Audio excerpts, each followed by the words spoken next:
Perfect. Pilipinas, ano na?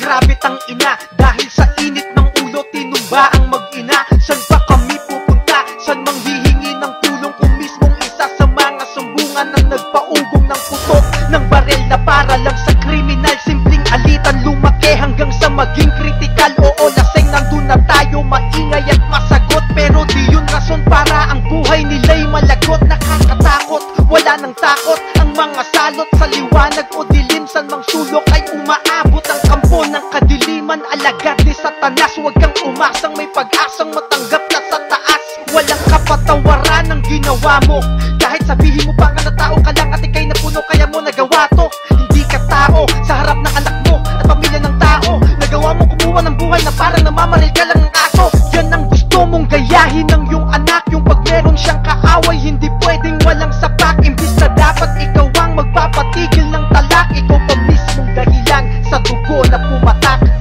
Dahil sa'yo ang respeto'y nabawasan, di man lahat pero hindi na rin mabilang.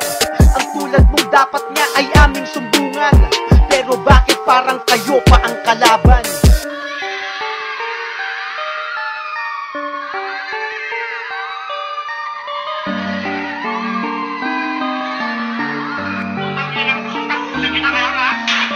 Naisip mo ba kung ano ang magiging epekto sa pamilya at anak mo? Malamang masahol pa sa impyerno ang danasin nila. Pinakapalit ang iyong pagpapabaya, habang buhay na sumpa ang babalik dahil sa iyong ginawa. At sa pamilya ng mag-inang ninakaw mo ang buhay, alam mo ba kung gaano kasakit ang mismong hukay ng mahal nila sa buhay? Sa harap nila nangyari, sana madanas mo din to para malaman mo na grabe ang ginawa mo. Hindi ka tao, isang inang pumoprotekta lamang sa anak ang kinanamo. Tulad mo, nais niya lang iligtas ang kanyang anak. Sakit isipin bumawi ng buhay nila ay parak.